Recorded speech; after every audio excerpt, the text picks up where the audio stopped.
All right, welcome back to Digital Friends. We are here with my digital friend, Dan Pankratz, who is the buyer at Alliance Board Shop in Paso Robles, California.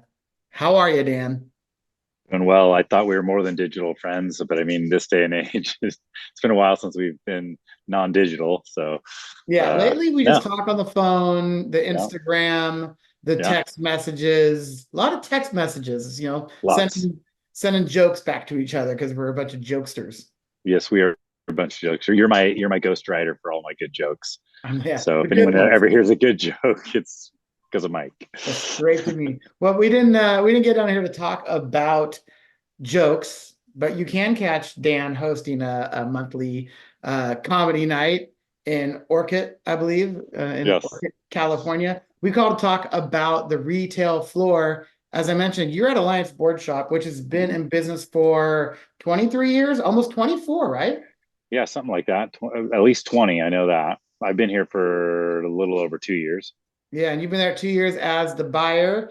Hmm. Um, let's just jump right into it. The retail landscape has gone through quite some changes in the last couple of years, from not being able to get product to too much product, people blowing product out, Hmm. D2C blowing product out, jobbers blowing product out. What are you seeing right now? How do you feel the market is in the board sport arena? Well, we are located in Paso Robles, California, so we have interest. We have a local clientele, and then we have a tourism clientele. So business has been okay. The one thing, as being the buyer for Alliance Board Company, the owner Mike runs a really tight ship here, in the sense that he is really on top of inventory levels and what's coming in. And so we have a really good handle on the product mix that we're bringing in. Now, we don't fit the mold of a lot of Southern California trends. We kind of get hit with it late, but we really focus on making sure our buying is done in a way that keeps the right products in at the right time for both our local clientele and our tourism. So we're seeing some success in a lot of different things. We don't jump on a lot of trends right away. And so that kind of puts us in a spot where we're not like chasing things, and we kind of do things right. So things have been relatively well for us. Again, we're managing our inventory well. And so that makes it to where we kind of can remain profitable. That's why you've been in business for over 20 years. Uh, Yes, yes, well, speaking that of, is.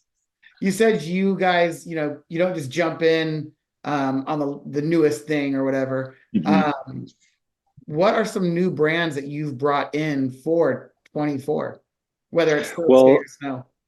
yeah. So in the snow department, I mean, again, we had a rough start. We keep it tight again. We two board companies, two binding companies, two boot companies, and two outerwear companies. So we've kept it tight. Volcom 686, our outerwear always does really well for snow, and boards and hard goods was a little soft. It's starting to pick up at the end. As far as new brands that we've brought in, completely new, we just landed Caton for the first time 2 days ago. So we have no real read on it. It does, it's a brand that looks and feels like something that'll work for us as far as our customer base. So we feel pretty confident about it. So we're excited to see Caton come in. The brands that have continued to do well. I mean, we Salty Crew, Brixton are two really good headlining brands as far as t-shirt department, and we're seeing a lot of success there. They're growing. We still carry Volcom. Volcom is solid for us, and I hear in other areas Volcom is a little bit on the softer side, but for us, it's still one of our greater brands. Bruca, we have a great relationship with those guys. With the board riders mix, we did have a little bit of a they paused, but again, we landed a bunch of product today, so that those should numbers should kick back up pretty easily for us. As far as that, I mean, we really haven't brought anything super new other than Kate. Gotcha. I mean, hey, it's a great brand to bring in, good heritage Yeah, brand. So big ups to Glenn, big ups to yeah. Mac, big up to Dale. I'm not sure who the Hmm. rep is in your territory. Ryan Romero. Big up to Ryan Romero. I don't think Big I've used the term. Andrew. We got to give Andrew his rep, who actually he's the one who shows me the line a little bit more. Ryan and I know each other well, but so if they're Yeah. watching this, Andrew, don't forget you're my guy. I'm more impressed. I actually don't use the term big ups very often. but Yeah, for I had to bring it up. Yeah. interview reasons, big ups to Caden. I don't know if that shows Wichita. my I don't know if that shows my age or makes me younger, but I don't know. Yeah. Oh yeah, I'm not even gonna bother trying to use some of the new slang, but let's just say Dude, man. Caden's Riz is Cap. Yeah. Uh, And the two of us are very sus, so uh, yeah. Yeah, sus is a good one though, because my kid was like, you don't even know what sus means. I'm all, it's short for suspect, son. I don't think you know what sus means. So well, on to nowadays things. You guys just got a pump track uh in yeah, town. I'm yeah, sure your legs are so fit right now, but do you think that pump track, I know you mentioned that it doesn't have a skate park connected to it, right. but will the pump track bring a new group of skaters to the sport? Will it be more cruisers? Are you going to be selling RKPs? Yep. Do you Good think question. it'll be more street stuff and you're going to eventually need to bring Ace in? I mean, what do you think this pump track is going to do, not only for One Way Board Shop, but for Brian Brown?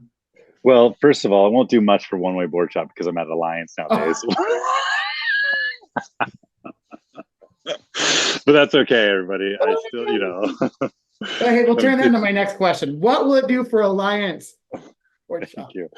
Well, this is a great question because when people talk about retail, I think this is the part of retail that people kind of, especially in the past few years with COVID and everything, have forgotten how to take advantage of. Well, I guess COVID allowed people to take advantage of, but the new pump track's been awesome.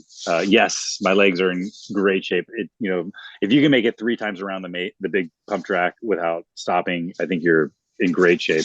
My goal is to get 10, so we'll get there. What it has done, we've already seen an uptick in softer wheels. It's a asphalt track, so we are super thankful that the city has done this for us, and it is bringing some traffic in. I will say people have been asking for scooter stuff, which is something we don't carry. So again, the activity side of things has brought things up. And then I work with other retail worlds. I work with a bike shop. I do their marketing. I've worked in like hardware retail over the past couple of years. And what I've seen is, and where I think retail needs to really, and brands need to really focus on now that everything's back and open and we're kind of in, I will say, normal. Even though the world's not normal, is really getting back to the roots of events and event marketing and bringing the consumer to the store that is participating in the sports and the lifestyles that are surrounded with those retail entities. I'm promoting a big trail run mountain bike music festival for a bike shop down south in Santa Maria where I actually live, and it's been amazing. The people are coming out, they're doing events, and so I think with what's going on here in Paso with the pump track, we're excited about it. It's done that. We have a little bit of a built-in event thing with the fact that we have tourism. They come through Main Street, so we're excited about that. But looking at like giving those tidbits of information that I see, like how can retail thrive in a time where things seem interesting, is really reconnecting with the end consumer through their activities and make that the focus. And I think the effect on that will be them walking through your door. So yeah, the pump track is awesome. Events are awesome. So we're Pump excited about that. sales. Um, Pump and sales, pump tracks, pump and sales. you know, uh, couple other questions real quick. I'm sure you have to get back. You literally are at work one while I'm I'm literally seeing here. you. But the conversation of events and reps coming into the stores and product knowledge is I feel like it's on the tip of everybody's tongue. I'm reading it in media, I'm seeing it on Mhm. webinars. Do you have events planned for the summer? Do you think brands need to focus again on in-person reps and doing events at the grassroots level at the store? So we don't have anything directly on the calendar. There is going to be a grand opening for the city pump track, and so we're going to get heavily involved with that here. That's Mike; he runs most of that stuff for this business, but so that's our main thing. And then looking at all the other things, people I work with, they have got stuff.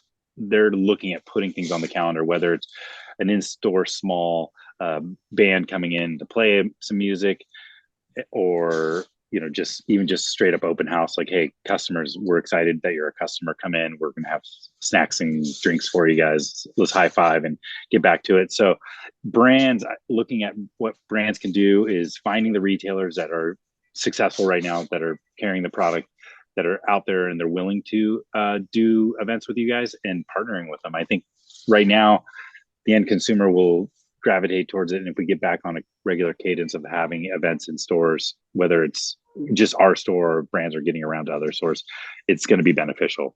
I think it's a great marketing push. If I was going to put my money into it, I'd put my money into get my team guys out there.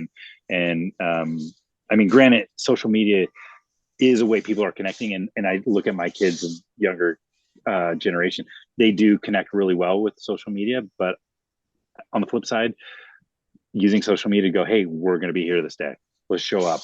Get them. Like a 1-2 punch, though. You know what I mean? Like, yeah.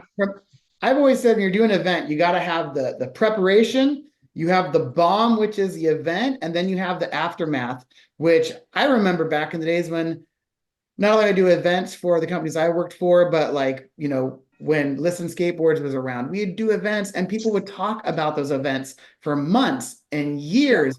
And that made the brands, those kids, when they had to pick between a board, they'd be like, dude, I remember when Toya and G came by and, for your old store and we played Guitar Hero, I'm buying the Listen Skateboard over the brand that I don't have a personal connection with. So you've heard it here. Dan Pankratz is putting all of his money on events. So yeah.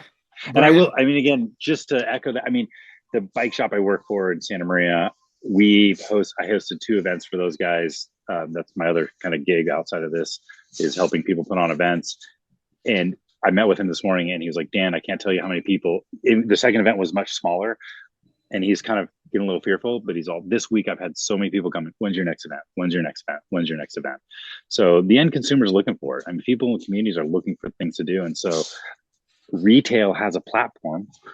They have their locations to host events and do things and bring people in and make it an event thing, not a sale thing. Like, hey, let's stop dragging people in for 50% off our sale rack. We'll stop dragging people in for, buy one, get one free. Drag people in for a rad event. Even if it's 20, 30 people, you make it cool. I saw Pharmacy did a great thing on Go Skateboarding Day, or not, Skate Shop Day just recently. There, dude, that was awesome. And those things need to be happening. And if you're a small retailer listening to this, whatever you can do, whether it's reaching out to your local community in your city or whatever to host something, do it. Even if 10 people show up, those 10 people tell 3 of their friends, hey, we did a rad thing there. They will grow. So consistency is the key there as well. Yeah, I agree. I agree with you 110%. I love events. So let's see more events. Bring back the shop events, barbecues, team riders, carnivals, festivals, comedy nights. Comedy nights. Dan Pankratz hosting comedy at Alliance. So or your shop. I'll come down. I got one last question. This can go several ways. You used to be co-owner with your twin brother of One Way Board Shop. And unfortunately, that was a long time ago when we got hit by the recession in the early, I don't even remember. There was a big string of things that we won't get into that happened. That's the past. We're moving forward. Now you're buying for a store that's not yours. What's different from being the owner to being the buyer? And then the Central Coast wants to know, where will you work next? Well, so part of my thing is I have an owner's mind about what I'm doing and everything I do. And so I do have a little agency called Owner's Mind Agency. So I can be hired for other things. But that's the key to, I feel like, the success that I have here with the owner, Mike Runstrom, and Alliance Board Company. I'm looking at things through a lens of what would I do as the owner. Now, with that said, I'm actually working with the owner directly and I'm having to see things through his eyes. Now, not every owner is going to do things the same. So we're learning both from each other. And so that's, there's differences.